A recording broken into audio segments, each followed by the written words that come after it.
In this lecture, we will learn how to work with cache in a GitLab CI CD pipeline. So we have here this pipeline configuration. In the unit test job, before executing the main script of the job, we execute the before script when we install the dependencies using the npm install command. So this command will install the dependencies defined in the package.json file. Because here we have a very simple application, installing the packages and the dependencies will not take a lot of time. But for more complex applications, it may take a lot of time and this will slow the pipeline execution, okay? But we can avoid this problem and speed up the workflow and reduce the execution time using cache in a GitLab CI CD pipeline. So instead of installing the dependencies each time we execute the pipeline, we install the dependency for the first time and then we cache the dependencies using the cache option that we have in GitLab CI. And then whenever we execute the pipeline, instead of installing the dependencies, the pipeline will use the cache to fetch the dependencies, okay?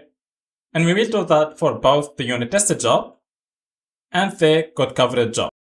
So the same for the code coverage job. Before executing the npm run coverage command, we install the dependencies in the before script using the npm install command. So now we will cache the dependencies using the cache option in GitLab CI. And we will avoid installing the same dependencies each time we execute the pipeline. So we will go now to the documentation of GitLab CI. So here it says that we use the cache to specify a list of files or directories to cache between jobs. And we can do that using the cache keyword, okay? And we can specify the path to the files or the directories that we want to cache using the path keyword, as we have in this example, okay? So we specify the files and the directories that we want to cache using the path keyword. We have also to define a key for each cache.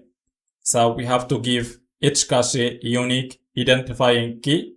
We do that using the key keyword.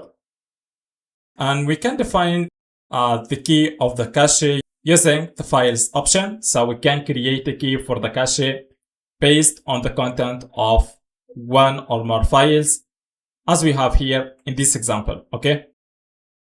For us here, we will add a cache and we will create the cache key based on the package.json file because we want to invalidate the cache whenever the package.json file is changed, okay? And we can also specify the cache policy. So we use the policy keyword to change the upload and download behavior of a cache. By default, it is set to the pull push policy. So the job will first of all pull the cache, and at the end of the job, if the cache was changed, it will push the new cache. But we can set it to pull, so the job will only pull the cache, or we can set it to push, so the job will only upload the cache when the job finishes. So now we will add the cache option to our pipeline. So we will copy this example that we have here, and then we will make the necessary changes to adapt it to our pipeline. So we will add the cache to both the unit tested job and the code coverage job.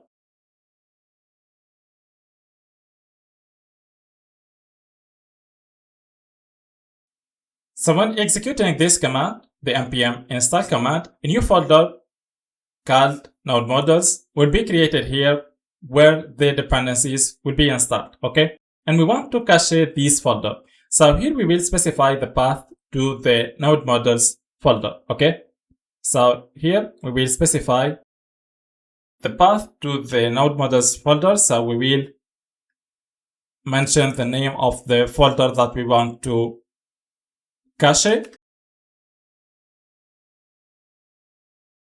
For the cache key, we want to create a key based on the content of the package.json file.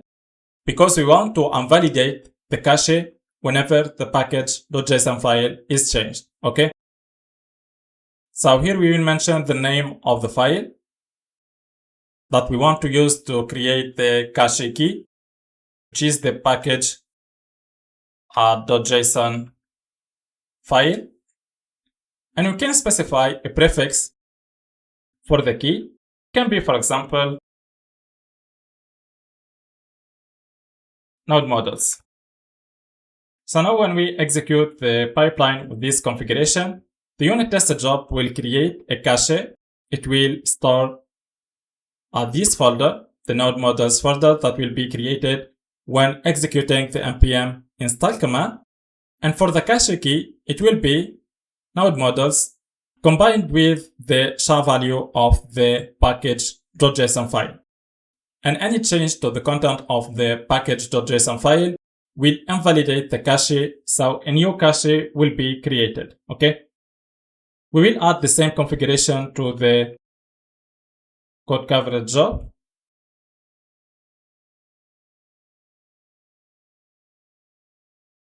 So the same here, we want to cache the node models directory, and the cache key will be created based on the content of the package.json file. Okay. So let's now commit the changes and see the execution of the pipeline. For the commit message, it can be, for example, add cache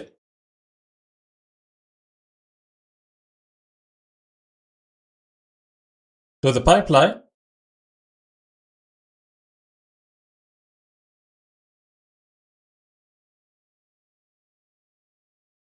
So now the changes was successfully committed. Let's refresh here this page.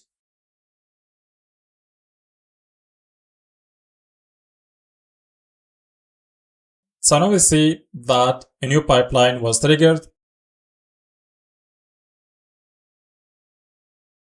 So let's explore the execution of the code coverage job.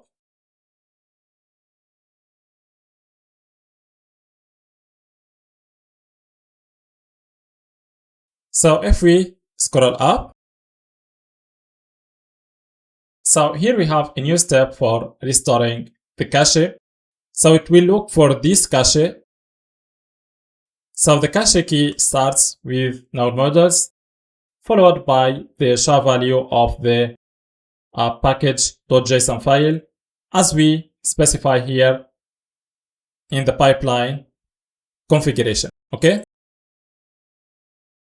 Here it says file does not exist because there is no cache available. So it moves to the npm install command to install the packages defined in the package.json file. Let's move now to the execution of the unit test job.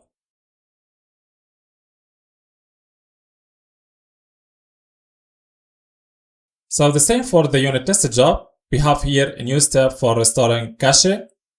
We have this message, file does not exist, because it doesn't find any cache.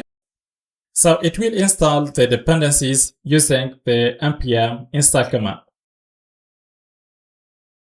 And at the end here, we see that it will create a new cache to save the node models folder. So now we will rerun the job again, and we expect to fetch the node models folder from the cache. So it will not install anything here when executing the npm install command. So let's rerun the job again and see how the job will behave after creating the cache.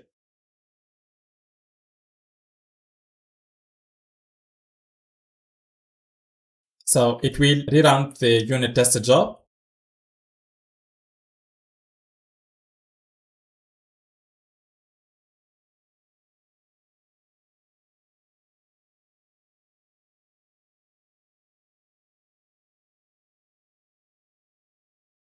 So look here, we have a step for restoring the cache.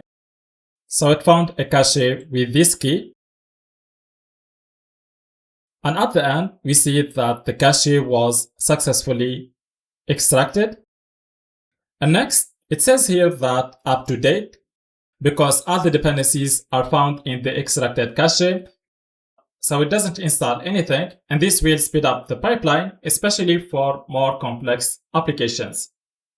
And the same thing will happen if we execute the entire pipeline.